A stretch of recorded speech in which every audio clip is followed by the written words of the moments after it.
Hello and welcome back to the Villa Filler podcast. Much overdue, I must admit, but here I am with my good friend Dan Wiseman. Dan, how are you doing, mate? We're actually managing to record this on the day of the game as well, which is probably the first time in a while, to be fair. Right, that's because it's happening on a Sunday. If it's Friday or Saturday night, Yeah. one of us is guaranteed to be out having a beer or something like that. So that's why. If it's a Sunday or a midweek, usually we get around to it on the night. But Friday or Saturday nights, especially after the Villa play, if we get a positive result, I know we didn't today, but one of us is usually guaranteed to be going out and having a few jars afterwards. So it's nice to be here on the day of the game. It's one where usually, I've got to be honest, I do like recording the day after because most of the data is available. It's always a bit difficult, isn't it, on the day of a game? Yeah. Because not all the stats are out, not all the websites are updated and everything like that. And usually the emotions, I always end up going on a rant or something like that. But today just feels a little bit distilled, doesn't it? It's a bit of a weird feeling after a game. We haven't had this in a little while where everything just sort of feels a bit flat, doesn't it, really? I mean, you were there, mate. You were there, so you're in a better position to speak than I am. Do you know what? I feel like that game happened yesterday, though. Like I don't know. There was something about that coach journey back up and getting home after arriving at Villa Park, but had a lot of time to mull over it whilst sort of listening to the radio commentary of what is undoubtedly game of the day, Man City Liverpool. Dan, wow, special. Had that up with like 2 minutes behind on the stream as well, so kind of knew what was going to happen. But had a lot of time to think about it, and just let me know, guys, if you guys were there. I'm interested in your opinions, because not necessarily on. I mean, of course, let us know how you thought about the performance in the comments below. We're going to get down to that. But as away days go, I was saying to Dan off air, it was just crap. It was naff. Of course, great seeing all the familiar faces, all my mates. Obviously going with Sam and seeing James and Max. Max, big listener of the podcast, so shout out to you, mate. Hope you're doing good. Max skipped his football game today so as he could go to the game. That's dedication. But yeah, like it just there was just something about it, mate. The stadium completely dead. It's a wonderful facility, and as well, I think I only paid £6.50 for a hot dog and chips with pulled pork on top. And usually I would turn my nose up at that, but that was some good shit. So like the stadium experience, like it's difficult because it's been built for NFL, and obviously AJ had his fight the other night against Usyk there. It's just not a football stadium. It's just dead. It's soulless, and you just called it a facility, mate, which I think is a very interesting word, isn't it? Yeah, like it's like a wonderful feat of engineering. Like you look at that main stand and you're like, wow, and like you feel like you are experiencing something, but it's got nothing on. Give me Turf Moor over that, mate. Turf Moor away, wonderful. Well, there's nothing there. There's like a cricket club, like it's brilliant. Where you're up in the sticks in North London, which is an absolute dive. No food nearby, only 2 pubs, both home pubs. You got to pay. I mean, to be fair, the beer was reasonably priced, and you've got the cool sort of filling system as well at Tottenham. But it just felt so clinical. Like if you'd have told me, Dan, that I was gonna go and watch Michael Bublé, I think I'd have probably had a better time today. To be fair. Yeah, well, I don't blame you, mate. It was one of those where. Yeah, I don't think Villa ever really got going. Like, look, it's one of them where inevitably the fan base is going into meltdown and stuff like that. I think there are a lot of pain points for Villa at the moment. I think we saw a few players not have their best games today. I think fans are starting to get a little bit concerned with the lack of Buendia, given the price tag. I've seen people whether it's like I saw I can't remember the account there, but they're asking whether it was a waste of money. It's like no, not a waste of money. It's October. But I understand where people are coming from because we have Bailey and who's yet to, who's coming back from injury. We have Buendia as well, who have a case when fully fit and firing to be our 2 best players. I don't think that's a controversial take. And we play a system where we can't fit them in, and so I think it's an interesting that 3-5-2. I think we will sit against the better clubs. I think if we go and play it in our next game against Wolves, then I think that's it looks completely different. If you're playing it away at Spurs, then it's sort of like an okay, fair enough. But then as soon as you start taking it to home games against similar opposition, then it's like, okay, you don't want to be playing a 5-back at home, really, regardless of the opposition. And so I think hopefully we go back to the more sort of the more usual 4-back and everything that comes with that. And we see some of these new guys. I think surely Bailey has to walk back into the team as soon as he's fully fit. I don't think we'll see too many more off the bench cameos from him. But yeah, it's difficult to really, usually after a defeat, you can come on here and say, okay, this one was down to X, Y, and Z. This player played badly. This part of the team didn't really work. They didn't really link well together. But it just sort of felt like a cohesive lack of cohesion to sort of come full circle there. The team felt a bit faltered and stagnated. They didn't really seem to play with the unity and the togetherness that we saw at Old Trafford. I'm not saying at all it's complacency or anything like that, because I don't think, after, even as good as the win was, I think after the one win that we got, I don't think you really get that.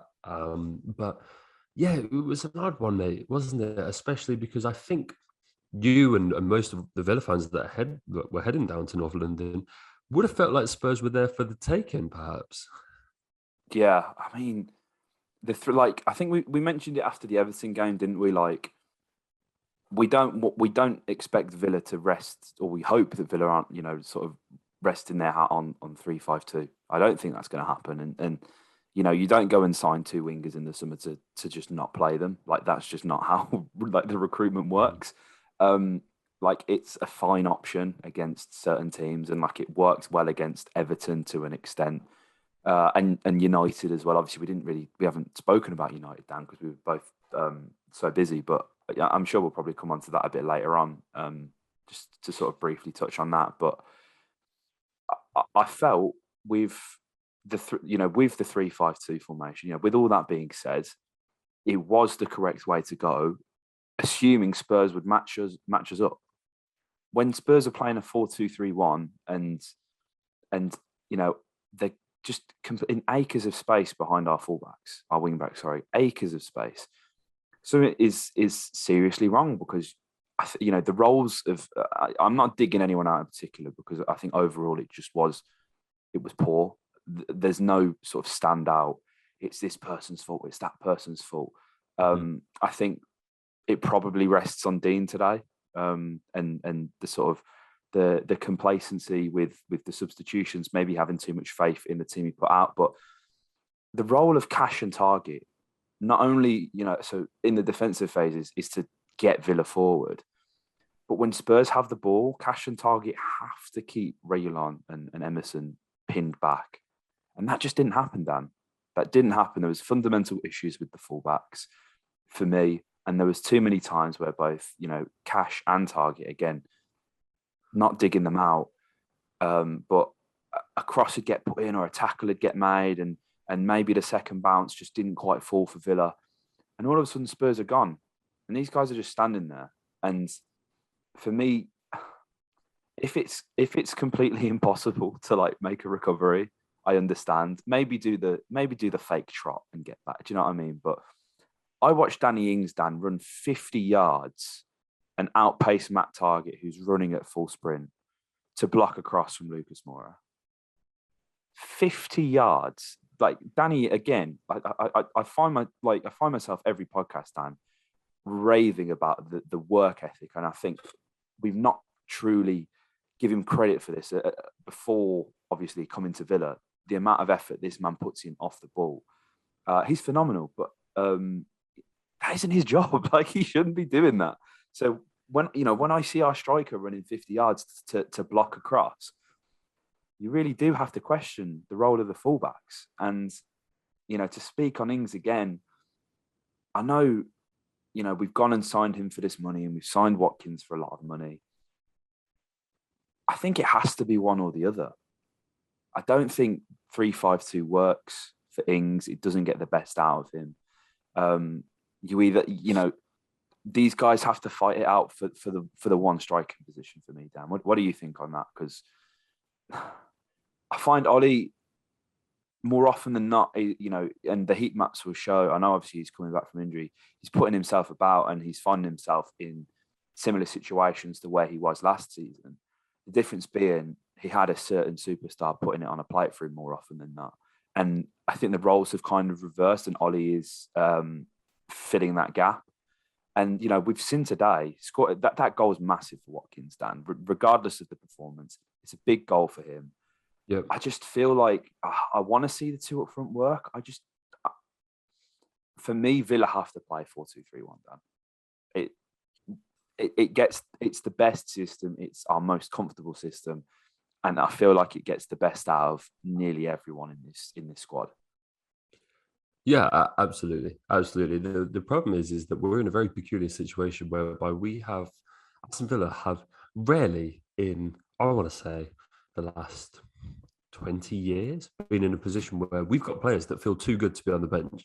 Yeah, it happens every match there, whether it be Buendia or Bailey or Bertrand Traore, or if you want to play one up front, Ings or Watkins. That's a difficult call to make. I really don't envy Dean Smith if you want to play one up top for having to call who you want to see out of those two boys lead the line, because whilst I think it probably does favour Watkins, Ings his goal contributions. I think he's got 4 goal contributions in 6 games, which, considering he's walked into a very topsy-turvy, very inconsistent, very sort of unpredictable side, is very good. And he offers a work rate, which I've got to be honest, I didn't think Ollie Watkins' work rate of last season could be touched. But I mean, Ings has given him a real run for his money this season. So I mean, who you play out of those two is not a decision I know. And I think, we were talking about we haven't bought wingers to play a 5-back. I don't think we've really bought either of these fullbacks to play in a 5-back. I'm not really sure that that's where they're best. And look, I know we're coming off a very good Matty Cash goal against Everton. I know Matty Targett got an assist today, so this might sound like a bit of a hot take, but I'm not convinced that they have the creativity consistently, or not just over a 90-minute period, but over the course of a season. Because when you play that 5 at the back, the creativity has to come through. You can look at the midfield, definitely, but most of the time it's from the wide areas, especially when you play the way that Villa do. Inherently, a lot of the stuff, mostly down that left-hand side. I'm not convinced that, if you Matty Targett in that situation, he did so well last season because he had the overlap with Grealish. I'm not convinced that one-on-one he can take too many fullbacks in this league. Like if you said, right, put your house on, how many right backs can you name that? You've got Matty Targett squaring up to a fullback one-on-one. Can he do the step overs and beat a man? Has he got a pace to knock it around one side and beat him around the other? And look, this is no Matty Targett slander. You and I have given him criticism in the past, but not for this. I really like the guy, but I just don't think he was brought to play that role, which he wasn't, because we played 4 at the back at the time. And so Villa are sort of in a position where we haven't known for seasons our strongest 11. This is not a consistent problem. Pretty much since we've been promoted, you can look at this Villa side and say, right, okay, what's your nailed down starting 11? And more often than not, there's difficult choices to make. Now we're in a bit different position, because before it was, who don't you want to see play, basically. Yeah. And now it's like, who do you want to see play? And so it's definitely a more positive conundrum, but still the problem remains that now we've really nailed our colours to the mast. And look, I love Danny Ings. What a player. But what a weird signing it was at the time. It felt like it was such a shock because it came out of nowhere, but also like, okay, how is this going to work? And so it has proved. And look, the guys won't have bought Danny Ings without an idea of exactly how he's going to fit into this team. But he's a problem where, like, Ollie has scored, and it does feel a bit of a grievance going into a game with Danny Ings on the bench, doesn't it? Because, I mean, how many other teams in the league are in a position where they have the luxury to bench a player like that? You've got the toss between Axel and Courtney, and Courtney didn't cover himself in glory for the last goal against Son. And so, yeah, mate, there's a lot of selection dilemmas right now. And it's not even like we know the formation that we're going to have. The dilemma there's so much that, Dean, I don't think this international break's come at a bad time. I really don't. I think we can get the lads that aren't fit back to match. We've always been promised Leon Bailey after the international break. So hopefully, touch wood, he's back. Dean and the guys really need to sit down and figure this out and come up with a consistent formation that we can play, because now we have some games, we really need to go and take 3 points from that Wolves game, and get this back on track. And so hopefully they can get some stuff figured out. I think it's difficult because Courtney had a good hour today.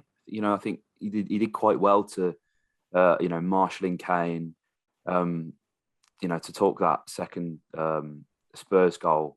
Again, that comes from a lack of communication between the fullbacks because they're caught so high up. You've got centre backs overlapping for Villa. Nobody's in the correct position on where to be. And it's just a simple sort of cross across the box and bundled in, unfortunately, by Matty Target. That's gone down as an own goal. So he's literally gone from assisting on one end to scoring at the other in 2 minutes. It really did feel like a bit of a sucker punch because I think the goal came against the run of play. Like Villa were sort of knocking at the door, but I mean, that goes to show you, I think Matty Target probably actually ventured inside the box twice this afternoon. The first time he ventured inside the box, it resulted in Spurs, counter-attacking and scoring their first goal, which is a brilliant strike from Højbjerg. But, to briefly touch on that, defence sinks too much. No communication between the midfield, acres of space, wonderfully placed goal. But, that comes from a counter-attack where he's not tracked back. Then, second time in the box, he's teeing up Ollie Watkins. And I think, I think today just sums up Matt Target just in general. Like, again, no slander. Like I've done my fair share of that. I've dug him out many times and last season more than happy to admit that I was wrong. But as you say, mate, I think it is, this isn't the system. He's not got the confidence to take people on. I don't doubt the ability. It's the confidence and that self-belief. And that's probably going to, he's probably going to take in a bit of a kick in the teeth today after that, which is a bit of a shame. But it has to be 4-2-3-1, mate. I don't know. And especially if Bailey's not back, just put Watkins out in that wider position, see how it goes maybe. That triggers so many people, but I'm not the manager, so don't get mad at me. What do we know, mate? What do we know, mate? But, Courtney comes off and you kind of feel aggrieved for him because, 2 imperious performances against Chelsea in the Cup and then United getting his goal.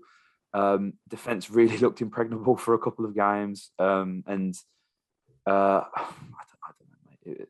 I think today was just one of them games. It's disappointing.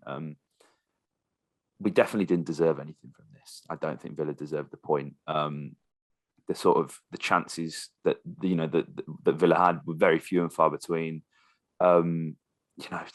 The goal's great, but it's I'm finding it hard. I'm reading this now. I'm finding 14 shots in Villa and only 3 on target, compared to Spurs 17 with 8.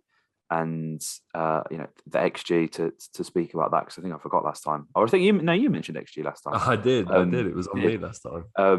Tottenham with 1.44 and Aston Villa with 1.14. I think Tottenham's XG is affected by the own goal. I'm reading if it accounted, it would have accounted for like 0.65 XG. So you're looking at around 2 to 1.14. So the chances that Tottenham took, they performed as they should. I feel like we need to talk about XG, Dan, because I don't know about you, but with the addition of XG in FIFA, I've got so many people talking to me about XG, and I'm like, shut up! Like I'm playing games to divulge and talk about FIFA. I'm losing games like 5-0. I got Emi Martinez in goal. I'm conceding 5 goals, but he's making like 50 saves a game, and he's coming out with a perfect 10 match rating despite conceding 5 goals. And I'm getting XG stats like 10 to like 1 for me. So I've got a lot of people are talking about XG. So I guess that's good. We love XG on this podcast. I know you're loving it a bit more, Dan. You're coming around to it. But I think I mean, the fact that Villa took the chance, obviously that's quite important. I would be worried if we were having an XG of around 1 or 2 and Villa aren't scoring goals. We were not competitive in this game. Let's make that very clear. Villa were not at it today, and we still managed to score a goal. So trying to take the positives as we always do on this podcast, Dan. But listen, Dan, 6 points from 9 against Everton, who were clowned after losing a game. But what Rafa Benitez is doing there is nothing short of remarkable with the squad he's got, with the lack of funds he had. So to beat that Everton side 3-0 in the emphatic manner we did, to then go and at Old Trafford, a place we haven't won at since 2009, and shit out a late win with a penalty that skies over the bar late on as well. Everything that comes with that. Realistically, it's not been a bad few weeks, has it? Oh no, absolutely, mate. Like, you can put that, even if someone puts you the score lines before, it's like, okay, you're going to beat Everton. You've got 3 past Everton at home, Leon Bailey masterclass. You're then going to go and take Man United at Old Trafford with Ronaldo, with not only with a clean sheet, and then you're then going to go and, despite not playing very well, come within touching distance of a point at Spurs. Easily, that game could have been very different. All it takes is Villa to show up even remotely, and I think we can row the point. And yeah, you take that, absolutely, mate. Absolutely. It's been a good, Dean for manager of the month. Yeah, it's been a really good period. Look, it's not times that lose our heads. Absolutely not. You've only got to look at the positivity that came off the back of the Old Trafford, and it's like, guys, if we'd gone and lost like 3-0 today, it's like, but it's a sticky one. But you gotta, Spurs are no mugs, man. Like, look, I know where they are in the league. I know that. I know that they've got Nuno. I know they're in a bit of a weird spot at the moment, but that team's good. Like, that team is good. You only, like, Harry Kane came on the other day, played 20 minutes and bagged a hat trick. yeah. You've got so many players that can walk into that team and they can turn up on any given day and give anyone a game, anyone. And I don't think they massively turned up today, but look, it's like we played pretty shit. We still gave them a game. They didn't look like that. They was a bit uncomfortable. 2-1 could have gone either way. So yeah, let's not. We play Wolves at home next. We'll go and do them. You'd like to think, and then you go from there. I think it's one of them where let's not lose our heads. There's a lot to figure out for sure. But look, we'll come back in a couple of weeks, and hopefully we'll be back on the right track, mate. That's it, man. That's the few Dean Smith out tweets I've seen, man. These people have got blocked. It's been shocking, honestly. I'm actually speechless. I just don't know what to say on that. But international break, as you said earlier, mate, it's come at a good time for Villa. It will give us, some much important time for reflection on that. I don't doubt that. It'll be good to see. It'll be, Mings and Watkins. Watkins has been called up to the England squad. Absolutely brilliant news. We all know John McGinn, turns into like Graham Souness when he's playing for Scotland. So that'll be good to see as well, hopefully. And I think there was news that came out the other day that double vax players travelling to red list countries will no longer have to isolate. So Marvelous Nakamba, Emi Martinez, Bertrand Traore, the club have confirmed have all been double vaxxed, and we don't have to worry about any Argentinian, Brazilian footballing health authority scares with any of our players getting deported and having to go to Cyprus or wherever, which is, again, good news. Bonus, mate, bonus. So, yeah, I think, like to apologise for Dan and I not having a podcast last week. Dan was on an amazing trip, an eventful trip. I was actually in Manchester. Actually, I was at a funeral. So I saw quite a few Villa fans out and about, which was nice. But Dan, before we go, I feel like we need to hear about your little escapade in Barcelona, mate. Because I mean, it's typical, isn't it? Villa go in and put a massive performance at Old Trafford when neither of us can be there. Typical, mate. Typical. Yeah, we literally touched down and I got to a pub within like 10 minutes of the game started, watched it in Barcelona, and I was there. We've been in Barcelona a matter of hours. We've walked in, we'd sat in this English bar watching the game. We got out, we were like, oh my God, what do we do now? Like, we were like absolutely bouncing off the walls. It's like, okay, we've got to do something. Yeah, they went on from there, mate. We saw got down to the Camp Nou as well. Saw a great game there. They put 3 past Levante. Saw the return of Ansu Fati as well, and God, he's idolised in that place. Like, wow, they absolutely love him. The chance that he was getting, like as soon as he walked in, he started warming up. You knew he was going to score, and to see him come on and score the goal he did was pretty remarkable, actually. So that was really good. We went to. It's just such a weird place to be now, because like it seems exactly as you imagine it, just like the life has been sucked out of it. Like the club is like 1.6 million euro in debt. And I saw the other day that the reason they're umming and ahhing on sacking Koeman is because they can't afford to. They have to pay him off if you sack him. And they still haven't paid Ernesto Valverde or Quique Setien their payout settlements. How crazy is that? So it's like if you then you've got 3 managers that you owe like hundreds of thousands of euros to, and they're already 1.6 billion euros in debt, and they have the renovation of the new camp, which is set to cost up to 2 billion euro, which they keep delaying. They were in a contract with this construction company in Barcelona, and like there's this big debate, like because they keep delaying. Like it's a mess, mate. It's a mess. Luke De Jong is so bad.